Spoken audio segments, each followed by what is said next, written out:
Let's go ahead and move to the next position group, which is the linebacker group. All right.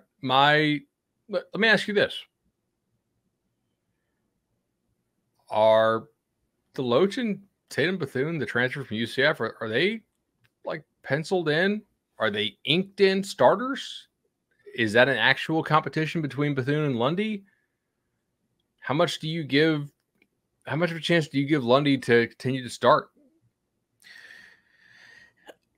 It's very interesting. I think Kalen Deloach is a nailed on starter, and we can acknowledge that. Great development last year, good player, good kid. You like what you have there. It certainly feels to me, Bud, that Bethune was brought in with the intention of making him a starter and taking a significant amount of snaps immediately, and that's kind of what you want from a kid who has a resume like that, and probably what you tell a kid who has a resume like that when you're out in the portal and trying to get him. So I do think that these are guys 1 and 2 for you. Gainer is a really interesting piece to me, and not to recircle what we talked about the Fox position, but that's a guy that's a really fluid athlete. One of the more from a pure athletic standpoint, one of the more athletic pieces that you have on this roster. You've got to try to find a place for him, and you got to try to figure out where you can use him if he's not, a guy that's consuming a significant amount of snaps, being that your base package is probably going to be a 2 linebacker set. And in our opinion, at least as of now, Bethune and Deloach are going to consume a good percentage of those snaps. Gainer's a great piece in some situations and otherwise is not. And you got to try to find the areas where you can use him and, utilize him in as good a place as possible and use some of those athletic traits that he has. I'm blown away by how many snaps Lundy got. I mean, of the guys that went over off what we said, and by the amount they went over, Lundy just stands out to me. Just amazing how many snaps he ended up getting. I don't think that'll happen again this year, but certainly a guy that they felt comfortable, and a guy who, and this is no great football achievement, but a guy who basically made Steven Dix a non-entity when it came to this position group last year. So obviously he submitted his place. It'd be a little bit more challenging to make a statement like that when it comes to playing time this year. But you've got 4 pretty solid names here that you can, work in and shuffle through with a decent amount of confidence.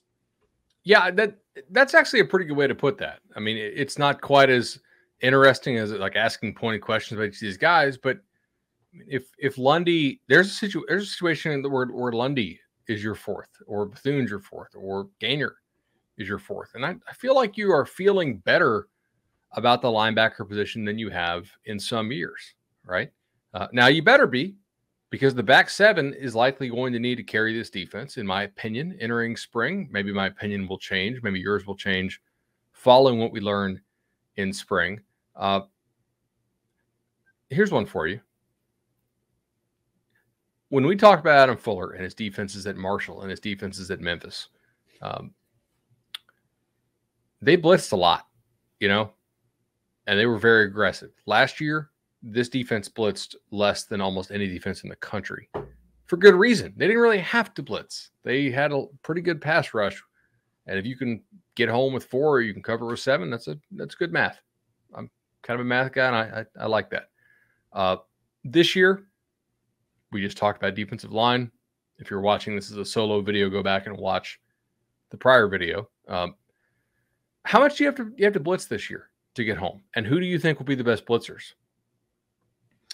It's a good question. It's certainly a piece of the defense that your coordinator wants to utilize. If you look at what he's done historically, speaking from a more broader perspective as to what you just talked about, that I feel incredibly confident about the interior spine of the defense, the tackles and the linebackers. I think your tackles are good enough that you hope they can kind of be your strength, and your ends can come on. And I'm maybe a little bit more questionable about the back 4 than you are, but this is more kind of the linebacker part of the preview, and I'll keep it here. Gainer's great playing in space, and I think if you can get him timed up right and get him feeling it, it's a horrible description, but just get a better football sense for how he times his blitzes, how he reads and reacts to blitzes. I think Gainer has the ability to be the guy that you kind of design some exotics up for, hope comes free, and with the the realization that if the quarterback is flushed, you've still got a super athlete out there in pursuit and a guy that'll be able to track down most of the ACC quarterbacks that you encounter. So as far as a blitz piece, it wouldn't surprise me for them to be very specific with what they try to use and how they try to use Gainer, and if the blitz package is in a decent portion of how they see him being used best in their defense.